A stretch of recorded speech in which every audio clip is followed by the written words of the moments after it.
Local firefighters are adding some new members to their team. They are dogs, and they're training to save lives when a disaster strikes. And now they're bringing in one of the dogs to see if the dog will pick up a scent. These search dogs were in action, in the middle of all the rubble and the twisted steel. Rescue workers pulled the girls from the wreckage and provided first aid. In all, SDF teams helped bring 12 people to safety during their 16-day deployment. The frantic hours after September 11th showed us how rescue dogs played a vital role in helping to find trapped victims and recover bodies. It's a special task, and it requires special dogs like these. They patrol the rubble after a disaster. But who makes sure there are enough rescue dogs to answer the call? Only the very most essential people helping out with the rescue right now are starting to move back in. And it will only be once they get back inside that building that we get an idea of the kind of scale of work, not only that has already been done, but that there is left to do. Devin, we have April 19th, 1995. We were all shocked to see on our TV screens the very large Murrah building virtually destroyed, and I knew that Murphy and I would be asked to go.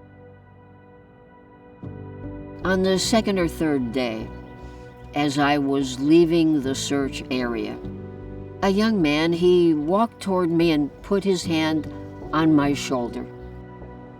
I looked up and he said, "Sorry, can you tell me if you've located her?" And he showed me the photo of a lovely woman, dark hair down to her shoulders. It was like he was sharing his pain with me. I had put my hand on his arm. I said, "We won't leave until we find her." And then we parted. It's certainly part of why the Search Dog Foundation had to be born, had to survive, had to succeed, had to reach for a better and better way to do things. The story of the Search Dog Foundation truly begins with saving lives. From the moment that Wilma and Murphy stepped off the bus at the Oklahoma City bombing in 1995, she knew that we could do better, that there could be a stronger disaster response system here in America, and she was determined to do something about that. She asked the questions like, what if rescue dogs could become rescuers? What if we could train firefighters to handle dogs and essentially become dog trainers? What if we could build a training program that is built on the instincts of these amazing dogs and these skilled firefighters? But it all goes back to saving lives, and it begins with finding the right dogs. Hi, Lori. How you doing? I'm good. How are you? I'm good. Hey, so we're here to discuss a potential canine candidate, Gizmo, who you identified may have some of the attributes that we're looking for here in our search dog program. So can you tell me a little bit about Gizmo and what brought you to reach out to us about him? Yeah, absolutely. So Gizmo was an owner surrender, just over a year old, I believe, yellow lab. Brought him into our facilities and immediately noticed kind of he's just, a high energy. I'm very passionate about the rescue and shelter population of dog because they tend to be dogs that are overlooked. They haven't been able to be successful in a regular pet home due to a number of behavioral traits that we actually look for here. You ready? Hit it, Tink. Go. He's got a little stuck here. So he's trying to figure out how to get back over there. Good boy. You silly boy.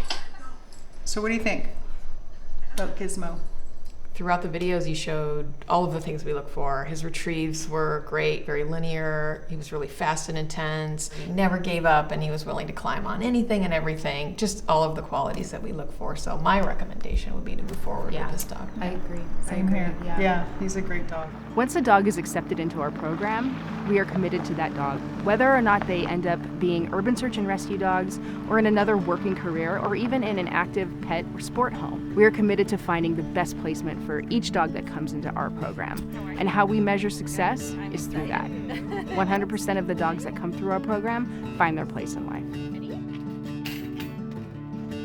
Here we really strive to address the needs of the whole dog and recognize that they're independent, autonomous beings, and if you really choose to to get to know them and see them for who they are, your relationship is able to grow so deeply. And you're not only able to connect with them more, you're able to provide for them in a way where they feel happier, and then potentially, they're working more successfully. Outside of training, we do in-kennel enrichment. Often we use food in kennels, so that might look like distributing Kongs to the dogs. Frisbees on the outside of their kennel. Sometimes we put peanut butter in them. Kennel Buddies is also a really fun activity we do in kennel. Our volunteers read to the dogs. A kennel environment tends to be very stale, so anything we can do to add something, again, that's pleasant to the environment. Enrichment outside of training allows our dogs to just be a dog, beyond what training requests of them. Here at SDF, we're able to focus on helping dogs reach their highest potential. And that starts with great coaching, but we take it a step further. Like any athlete, it's really important to focus on all of the body system. For the individual dogs, the work of disaster search is really just a fun game. But in reality, it's really serious business, right? It's really important for the dogs to be able to perform at optimal level because at the end of the day, somebody's life might depend on it. That's why at SDF, we have the opportunity to focus on many different elements of the health and development of a dog. And that's, everything from basic health care, vaccinations, preventive medicine, but we also dive a little deeper into orthopedics and making sure that their body systems are sound and solid. The dogs love to work. They don't work because they have to. They work because they want to, and they love it.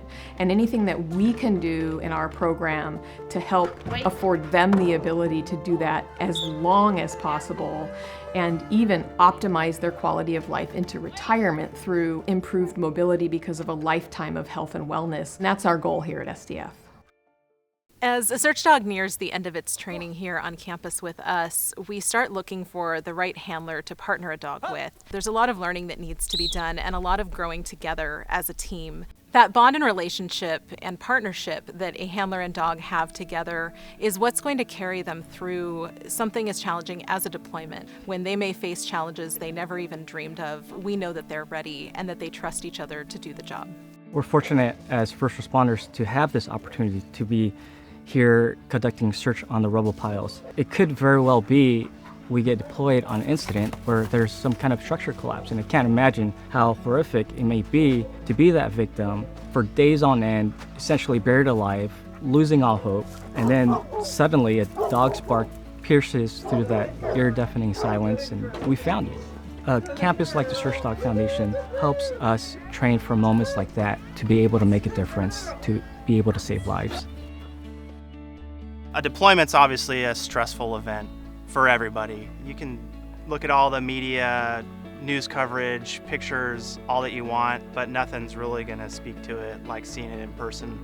And then to realize that you and your canine partner that you've been training all these years with are going to be one of the first tools out the door to essentially come up with the game plan for the entire rescue effort. It really starts to weigh on you, and you start to realize that a major part of the mission hinges on these dogs. And having a properly recruited and properly trained dog is really going to make the difference. Our campus allows us not only to train handlers and canine candidates, but working dogs from all over the world. From Search City, which is a simulated disaster city, we have a variety of rubble piles varying in difficulty. And not only that, we have a train collision prop as well as a collapsed freeway prop.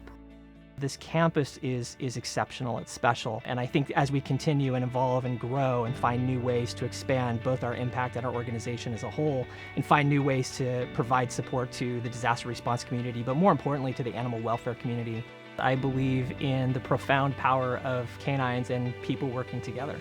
The next team I would like to introduce is Ivan Arredondo and his new partner Gizmo with San Diego Fire Rescue and California Task Force 8.